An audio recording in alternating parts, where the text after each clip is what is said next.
خلينا نبتدي بشياطين الجن وتقول لك انا البيت مليان شياطين. ازاي احصن بيتي من الشياطين؟ بصوا يا جماعه، ورقه وقلم عشان اللي هقوله ده كلام مهم جدا وكلام هيفيدك، وعايزاكي تطبعيها، يا تطبعي الكلام تكتبيه على الوورد وتطبعيه لوحه كبيره كده وتحطيها قدامك في مكان بحيث اللي طالع من اوضه النوم يشوفها، اللي قاعد في الصاله يشوفها، اللي جاي مش عارفه من الباب يشوفها. ونقول الكلام ده لان فعلا ده تحصين.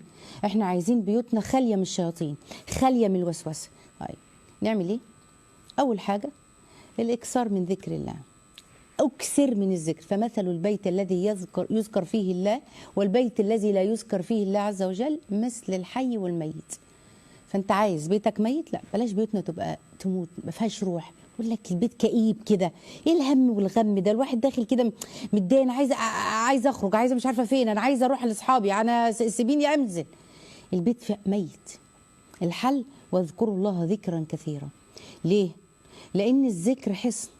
بصوا بقى معايا، اول حاجه بتكتبي، انا عايزاكي تكتبي الكلام ده مهم جدا عشانك وعشان اولادك وعشان الراجل بقى، خلي ربنا يهديهم. مثلا لو ما نقول ذكر لا اله الا الله حصن، ذكر لا اله الا الله ذات نفسه حصن، اذكار الصباح والمساء حصن كمان، بسم الله الذي لا يضر مع اسمه شيء في الارض ولا في السماء حصن.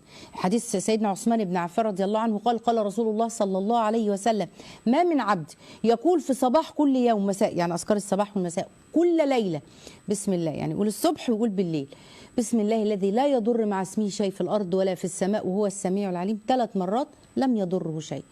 مين اللي بيقول الكلام ده؟ النبي عليه السلام. عن مين؟ عن رب العزه. احنا مصدقين النبي؟ تصدقي يعني لا يضر شيء، بس ما في كورونا بقى وفي مش يا بنتي انا بقول لك النبي عليه السلام بيقول. قولي مصدقه، انا مصدقه الرسول عليه الصلاه والسلام لم يضره شيء. طيب ايه كمان عندك حديث تاني، حديث عبد الرحمن التميمي بيقول ان الشياطين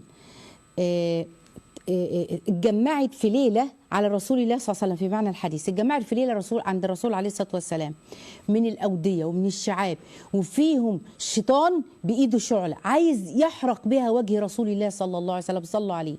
فهبط اليه جبريل، سيدنا جبريل نزل على النبي صلى الله عليه وسلم فقال: يا محمد، قال: ما أقول؟ قال: قل أعوذ بكلمات الله التامة من شر ما خلق وذرأ وبرأ ومن شر ما ينزل من السماء ومن شر ما يعرج فيها ومن شر فتن الليل والنهار ومن شر كل طارق إلا طارقا يطرق بخير يا رحمن. قال: فطفئت النار بتاعت الشياطين وهزمهم الله تبارك وتعالى. الذكر ده لازم تقوليه، لا يضرك اللي جاي لك من هنا واللي جاي لك من الشباك، واللي نسي ويقول السلام عليكم وهو داخل وداخل الشيطان، واللي نسي وياكل ويقول بسم الله هياكل معاه الشيطان، هيصه كبيره. لكن الذكر ده خلاص. طيب ثالث ذكر الحديث، حديث خولة بنت الحكيم قالت: سمعت رسول الله صلى الله عليه وسلم يقول: ما نزل منزلا، اللي بينزل منزل فيقول أعوذ بكلمات الله التامات من شر ما خلق لم يضره شيء حتى يرحل من منزله. يعني ايه الكلام ده؟ يعني اول ما تخش بيتك اعوذ بكلمات الله التامات من شر ما خلق، بسم الله السلام. هنقول دلوقتي موضوع حديث السلام، ويسلم على اهل بيته: بسم الله ولجنا وبسم الله خرجنا، على الله ربنا توكلنا، اللهم اسالك خير المولج وخير المخرج، السلام عليكم ورحمه الله وبركاته. خلاص ما يخشش معاك. احاديث سهله وجميله. بسم الله الذي لا يضر مع اسمه شيء بنقولها في الصباح والمساء، اعوذ بكلمات الله التامات من شر بنقولها في الصباح والمساء. احنا فين من الكلام ده؟ ونرجع نشتكي البيت معفرت والعيال بيتخانقوا العيال معجونين في ميه عفاريت؟ لا، شياطين موجوده عماله تنفس وعماله تعمل ما بين العيال. طيب كمان من الذكر الحديث قل هو الله احد، لما اقوله اخر بالليل قبل ما انام قل هو الله احد والمعوذتين، قل اعوذ برب الفلق وقل اعوذ برب الناس، حين تمسي وحين تصبح. احنا بنقولها في الاذكار 3 مرات. إيه اللي يحصل؟ تكفيك كل شيء. يا جماعه الحاجات والله اللي بيسمع الاحاديث دي احنا عارفينها وحافظينها، يعني بتقول في الاوراد وكذا، لكن لما نيجي نستشعر المعنى تكفيني كل شيء كل شيء. كل هو الاحد 3، كل اعوذ برب الفلق 3، كل اعوذ برب الناس 3، تكفيني كل شيء. في الصبح وبالليل، والصبح وبالليل. يعني ما يجيش شياطين ولا حد يوسوس، لا، ونلاقي النساء هاديه كده والزوجات اللهم بارك امامير وكويسين وهاديين، مش عاملين فناكيش في دماغهم، هاديين. رابع حصن هو السلام على أهل البيت.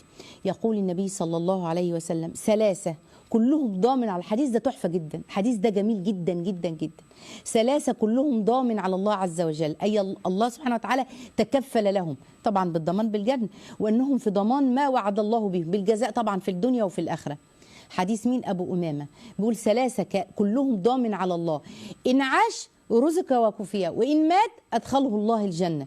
أول واحد اللي من دخل بيتي فسلم على أهل فهو ضامن على الله، يعني أول ما تدخل تسلم على أهل السلام عليكم ورحمة الله وبركاته، حتى لو ما فيش حد، حتى لو ما فيش حد. ومن خرج إلى مسجد، اللي هيروح المسجد يصلي جماعة ينكو ثواب يروح، فهو ضامن على الله عز وجل. ومن خرج في سبيل الله فهو ضامن على الله سبحانه وتعالى.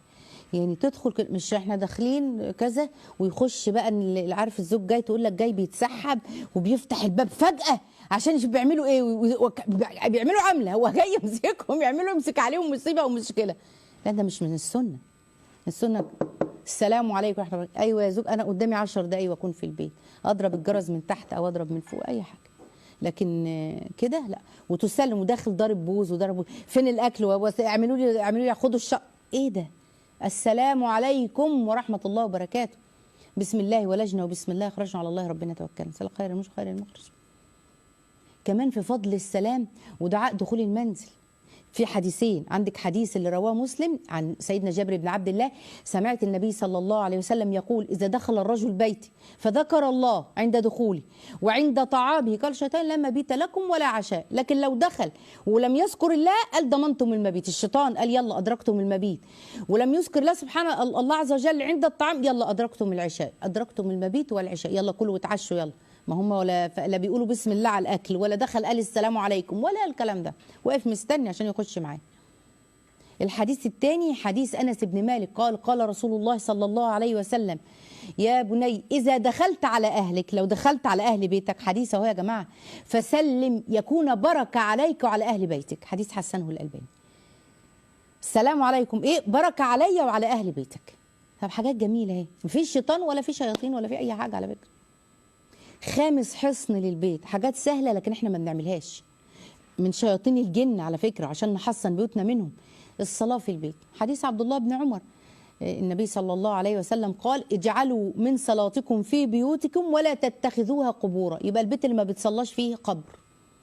برضو في حديث عن جابر بن عبد الله قال قال رسول الله صلى الله عليه وسلم إذا قضى أحدكم الصلاة في المسجد فليجعل لبيته نصيبا من صلاته فإن الله بصوا جاعل في بيته من صلاته خيرا. اللي بيصلي في بيته ربنا بيجعل له من صلاته في بيته دوت خير. حاجات سهلة اهي، حاجات سهلة وفي المتناول وينفع نعملها، بس نكتبها عشان تبقى قدامنا ليكي ولأولادك ولزوجك. سادس حصن قراءة سورة البقرة، مش تسمعيها وتخلي بقى الشيخ بتاع الامام مش عارفه ايه يقولها، لا لا لا، انت اللي تقرايها بصوتك. برضو حديث ابي امامه قال قال رسول الله صلى الله عليه وسلم اقرأوا سوره البقره فان اخذها بركه وتركها حسره ولا تستطيعها البطل، يعني السحره. يعني البقره لا يستطيعها السحره، شفاء من السحر اصلا. يعني في جن، ما فيش جن، بس اقرايها بصوتك وانت سمعي نفسك بيه ان شاء الله. خدي لك، احنا قلنا هو بس الجزئين وشويه، يبقى انت تاخدي بعد كل ايه، بعد كل صلاه، دي 5 صلوات، خدي يا ست حزب، خدي 3/4. البقره بتطرد الشياطين من البيوت، حديث ابو هريره ان رسول الله صلى الله عليه وسلم صلوا عليه بقى قالوا لا تجعلوا بيوتكم مقابر فان الشيطان ينفر من البيت الذي تقرا فيه سوره البقره. يبقى ما فيش بقره وما فيش قران، وكمان عندك اصلا قراءه القران، فاذا قرات القران جعلنا بينك وبين الذين لا يؤمنون بالاخره حجابا مستورا، بس قراءه القران بتمنعهم اصلا انهم يبقى بينك وبينهم حجاب. البقره سنام القران. حديث سهل الساعدي ان رسول الله صلى الله عليه وسلم لكل شيء سنام، وسنام القران سوره البقره.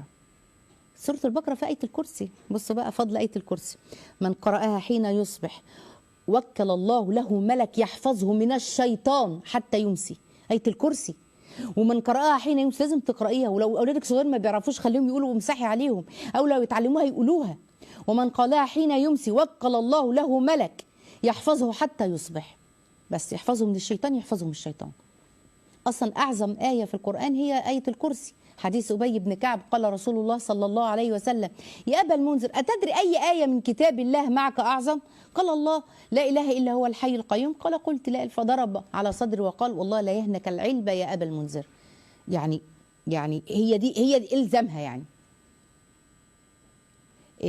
تالت حاجة، اللي بيلزم قراءة آية الكرسي بعد الصلاة ليس بينه وبين الجنة إلا الموت، بس سبب لدخول الجنة. حديث برضو أبي إمامة عن النبي صلى الله عليه وسلم قال: من قرأ آية الكرسي دبر كل صلاة لم يمنعه من دخول الجنة إلا أن يموت. بس عدك في سورة البقرة بقى، هاتلنا الخواتيم بقى، خواتيم سورة البقرة بقى.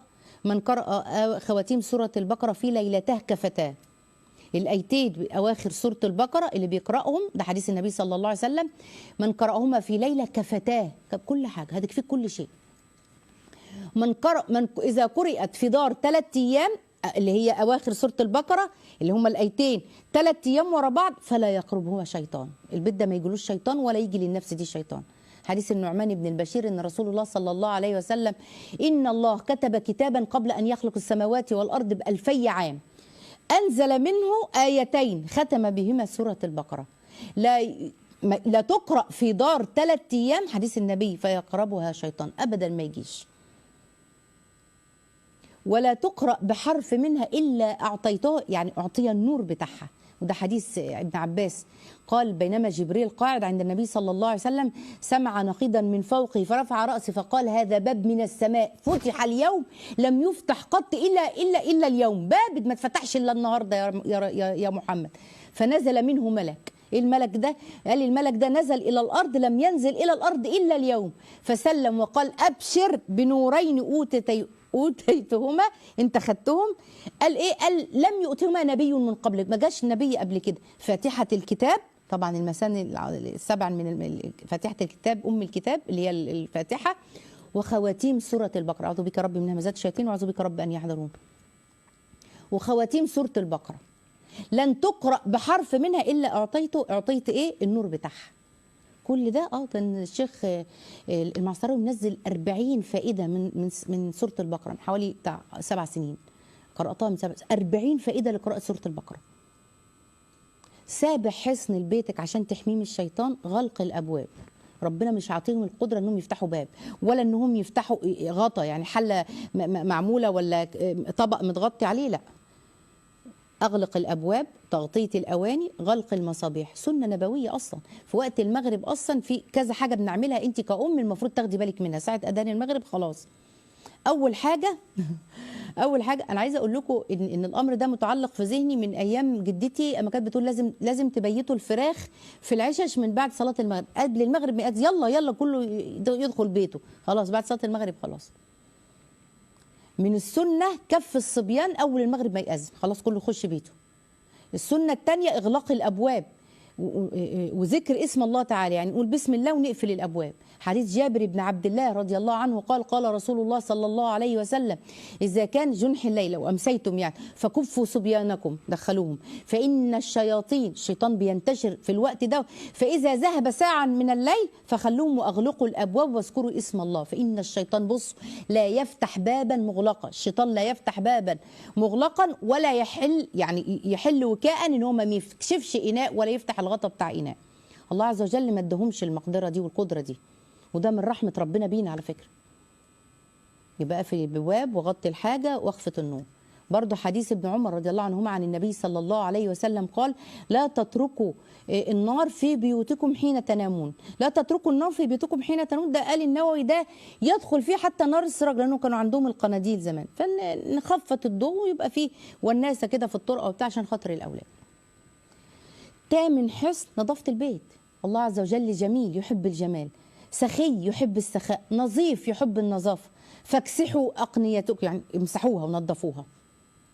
وأيضا إن الله تعالى طيب، حديث قدسي عن رسول النبي صلى الله عليه وسلم: يحب الطيب، نظيف يحب النظافة، كريم يحب الكرم، جواد يحب الجود، فنظفوا بيوتكم ولا تتشبهوا باليهود التي تجمع الأكباء في دورها، بيجمعوا الحاجة ورا بعض. انا عايزه اقول لكم يعني ان مجرد بس ان احنا نفكر ازاي ان بيوتنا دي ما يخشهاش، احنا عايزين الملائكه موجوده. طبعا بقى المعاصي تجيب شياطين، الغناء والقواني والموسيقى والكلاب والصور والتماثيل، كل القصص دي اللي فيها اقاويل تانية. انا جبت لكم الحاجات كل الحاجات المتفق عليها. انا عايزاكم تعيدوا الحلقه دي تاني، معلش سامحيني يا دي الزوجه ارجوكي، عيدي الحلقه دي تاني واكتبي الاحاديث اللي انا قلتها لك دي. في ناس على فكره في التعليقات بيقعدوا يكتبوا الاحاديث ويفرغوا الحلقه كلها، تابعوا في التعليقات وشوفي واطبعيها او اكتبيها على لوحه كبيره وحطيها في مكان ظاهر في البيت، اولادك يقولوها وانت تقوليها مع اولادك وزوجك يقولها، بحيث تبقى ظاهره للداخل واللي طالع. قال السلام عليكم، اطلع بره يا ابن الله، مش ناقصين شياطين، يلا السلام عليكم السلام ورحمه الله وبركاته. يعني في زوجه دايما يخضها ويخش تلاقيه واقع في نص الصاله بيتفرج، انت جيت امتى ولا فتح ودخل، قامت جايه متربسه من جوه قالت له عشان بعد كده تبقى تخبط. يعني لازم. السلام عليكم، بسم الله ولجنا وبسم الله خرجنا وعلى الله ربنا توكلنا. ادعو الله سبحانه وتعالى يجعل بيوتنا كلها يا رب يعني فيها بيوت ملقانه بالملائكه، ونبقى فعلا عنوان كده ومحط نزول ملائكه السماء والارض. قولوا امين.